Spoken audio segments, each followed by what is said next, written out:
আগামীকাল অর্থাৎ ৮ তারিখ তোমাদের মডার্ন কম্পিউটার অ্যাপ্লিকেশন সায়েন্স বা আর্টসের স্টুডেন্টদের পরীক্ষা।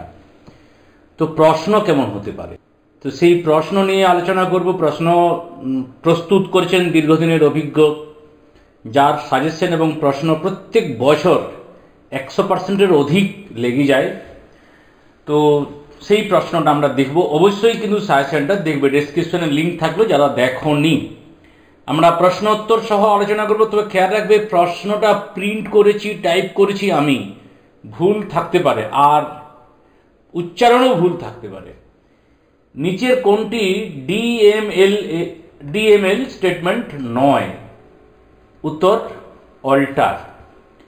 একটি হাফ অ্যাডারের দুটি ইনপুটের মান 1 হলে সাম ও ক্যারির মান হবে যথাক্রমে উত্তর বি 0 আর 1। একটি রিলেশনে ড্যাশে একাধিক থাকতে পারে না। উত্তর হচ্ছে প্রাইমারি কি একাধিক থাকতে পারে না। প্রশ্ন এবং উত্তর দুটোই তপসবাবু করেছেন। দুটি ইনপুট বিশিষ্ট এক্স নর গেটে দুটি ইনপুট এ এবং বি হলে তাদের আউটপুট কি হবে? উত্তর বি। দুটি চলরাশি এ এবং বি, একটি ন্যান্ড গেট এ ইনপুট দিয়ে যে আউটপুট হয়, অপর একটি ন্যান্ড গেট দিয়ে প্রকাশ করালে আর কি সর্বশেষ যে আউটপুটটি পাওয়া যায় তা নিচের ড্যাশ গেটের সমতুল্য। উত্তর হচ্ছে অ্যান্ড গেট। নিচের কোন মিডিয়ার মধ্য দিয়ে ডাটা আলোক সংকেত রূপে স্থানান্তরিত হয়? উত্তর optical fibre cable. Class C IP অ্যাড্রেসে নেট আইডির জন্য কয়েকটি অক্টেট থাকে? উত্তর 3।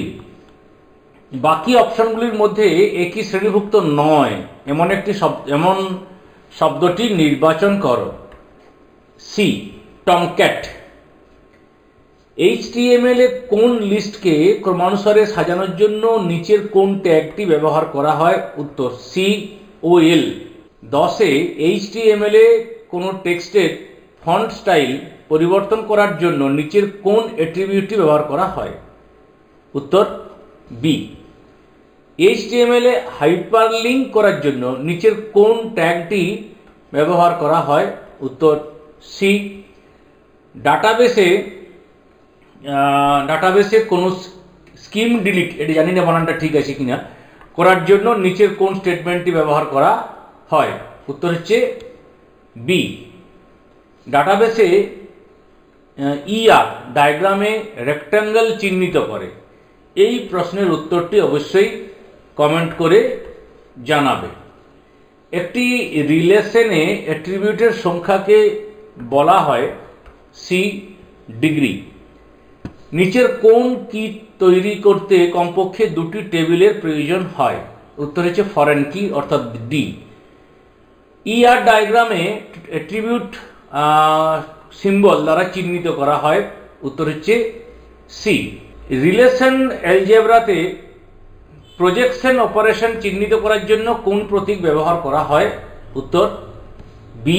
তারপর নিচের কোনটি MS এক্সেলে লজিক ফাংশন নয়? উত্তর হচ্ছে ডি নাও। MS এক্সেলে ওয়ার্কশিটের ডাটাকে ডায়াগ্রামে রূপান্তরিত করাকে বলা হয়? উত্তর হচ্ছে বি চার্ট। MS এক্সেসে একাধিক কমান্ডকে সামগ্রিকভাবে নিচের কোন অপশনটির সাহায্যে রান করানো হয়? উত্তর হচ্ছে ম্যাক্রো। MS এক্সেসে একটি টেক্সট ফিল্ডের সর্বাধিক লেন্থ কত হতে পারে? 255। এরপর SAQ নর গেট ব্যবহার করে অ্যান্ড গেট তৈরি করো। এনকোডার ডিকোডারের মধ্যে পার্থক্য। ইন্ট্রানেটের মধ্যে একটি পার্থক্য। 4x1 মার্কস এ ট্রুথ টেবিল। হাফ ডুপ্লেক্স এবং ফুল ডুপ্লেক্স কমিউনিকেশনের পার্থক্য। চ্যানেল ক্যাপাসিটি বলতে কি বোঝো? BAUD কি? রিপিটারের কাজ কি, রাউটার কি করে অর্থাৎ এর কাজ কি, ইউআরএল এর গঠন লেখো, ইউডিপির পুরো নাম কি, মোডেমের একটি পূর্ণ রূপ লেখো, কোন ট্যাগ ব্যবহার করে এইচটিএমএল এ কোনো টেক্সটকে বোল্ড করা যায়, এইচটিএমএল এ কয় প্রকার প্যারাগ্রাফ অ্যালাইনমেন্ট দেখা যায় ও কি কি, ডাটাবেস স্কিম বলতে কি বোঝো, মেটাডাটা কি, ডাটা ডিকশনারি ও সংজ্ঞা দাও, এমএস এক্সেল 2007-এ লাস্ট কলামের অ্যাড্রেস কি, নাও ফাংশনের কাজ কি, এমএস এক্সেসে লুকআপ উইজার্ডের কাজ কি অথবা এমএস এক্সেসে মেমো ডেটা টাইপ কি। এরপর বড় প্রশ্ন অর্থাৎ 3-এর দাগের প্রশ্ন, সেটা হবে না। প্রথমে ট্রুথ টেবিল ব্যবহার করে ফুল সাবস্ট্রাক্টর সার্কিট এর ডিফারেন্স এবং বড় এর লজিক এক্সপ্রেশনগুলি ডিরাইভ করো এবং লজিক ডায়াগ্রাম অঙ্কন করো। মাল্টিপ্লেক্সার এবং ডিমাল্টিপ্লেক্সের মধ্যে পার্থক্য লেখো। টু লেভেল সার্কিট কাকে বলে। অথবা ডেসিমেল টু বাইনারি এনকোডারের ট্রুথ টেবিলটি লেখো এবং সার্কিট ডায়াগ্রাম অঙ্কন করো। দুটি হাফ এডারের সাহায্যে ফুল এডার অঙ্কন করো। এইচটিএমএল ব্যবহার করে একটি ওয়েব পেজ তৈরি করো। তোরা করার কোডটি লেখো, সেখানে নিম্নলিখিত বৈশিষ্ট্যগুলি থাকবে। কি কি থাকবে? ওয়েব পেজটির টাইটেল দাও। কি টাইটেল হবে? Modern computer application. ওয়েব পেজটির মধ্যে সবথেকে মোটা হেডিং ট্যাগ ব্যবহার করে হেডিং দাও। চ্যাপ্টার লেখো অ্যাট মডার্ন কম্পিউটার অ্যাপ্লিকেশন। নিম্নলিখিত লিস্টটি তৈরি করো। লজিক গেট এবং combination circuit, networking, database management system, introduction to spreadsheet, MS Access. অথবা এইটা জানি না টাইপটা ঠিক আছে কিনা, ট্যাগ এবং এমটি ট্যাগের পার্থক্য লেখো। কোনো ওয়েব ব্রাউজারকে ভার্টিক্যালিভাবে সমান 3 ভাগে বিভক্ত করার সময় সিনট্যাক্সটি লেখো। এইচটিএমএল এর কোনো টেক্সটকে হেডিং দেওয়ার জন্য কোন ট্যাগ ব্যবহার করা হয়, সেটি কয় প্রকার ও কী কী, নিচের টেবিলটি লক্ষ্য করতে বলা হয়েছে। আইডি দেওয়া হয়েছে, নাম দেওয়া হয়েছে, অ্যাড্রেস দেওয়া হয়েছে, এজ দেওয়া হয়েছে। নিম্নলিখিত কাজগুলি করার জন্য এসকিউএল কোয়েরিগুলি লেখো এবং আউটপুট দেখাও।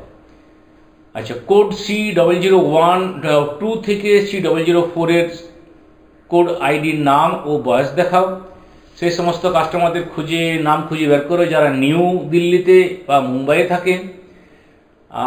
আরেকটা দেখাতে বলেছে এজ 55 এর কম। এরপর উদাহরণ সহযোগে ব্যাখ্যা করো। কার্সিয়ান প্রোডাক্ট, সিলেকশন আর প্রজেকশন। এমএস এক্সেলে রিলেটিভ সেল রেফারেন্সিং এবং অ্যাবসোলিউট সেল রেফারেন্সিং সম্বন্ধে আলোচনা করো। এমএস এক্সেলে B10 থেকে B15 সেলে ভ্যালুগুলির যোগ করার ফর্মুলাটি লেখো। এমএস এক্সেলে একটি কলাম ইনসার্ট করার জন্য এবং একটি রো হাইড করার স্টেপগুলি লেখো। অথবা এমএস এক্সেলে শর্ট এবং ফিল্টার অপশনের কাজ লেখো।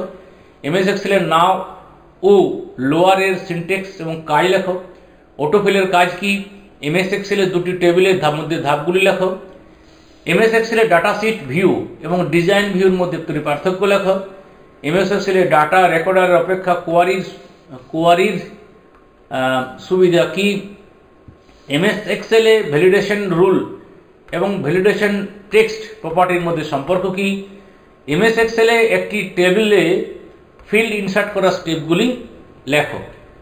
এমএস এক্সেলের নাম্বার টাইপ ফিল্ড এ যদি টেক্সট টাইপ ডেটা ইনপুট হয় তাহলে কি হবে? গোটা কোশ্চেনটি এবং প্রস্তুত করেছেন মাননীয় তাপসবাবু, তাকে ধন্যবাদ জানিয়ে শেষ করছি।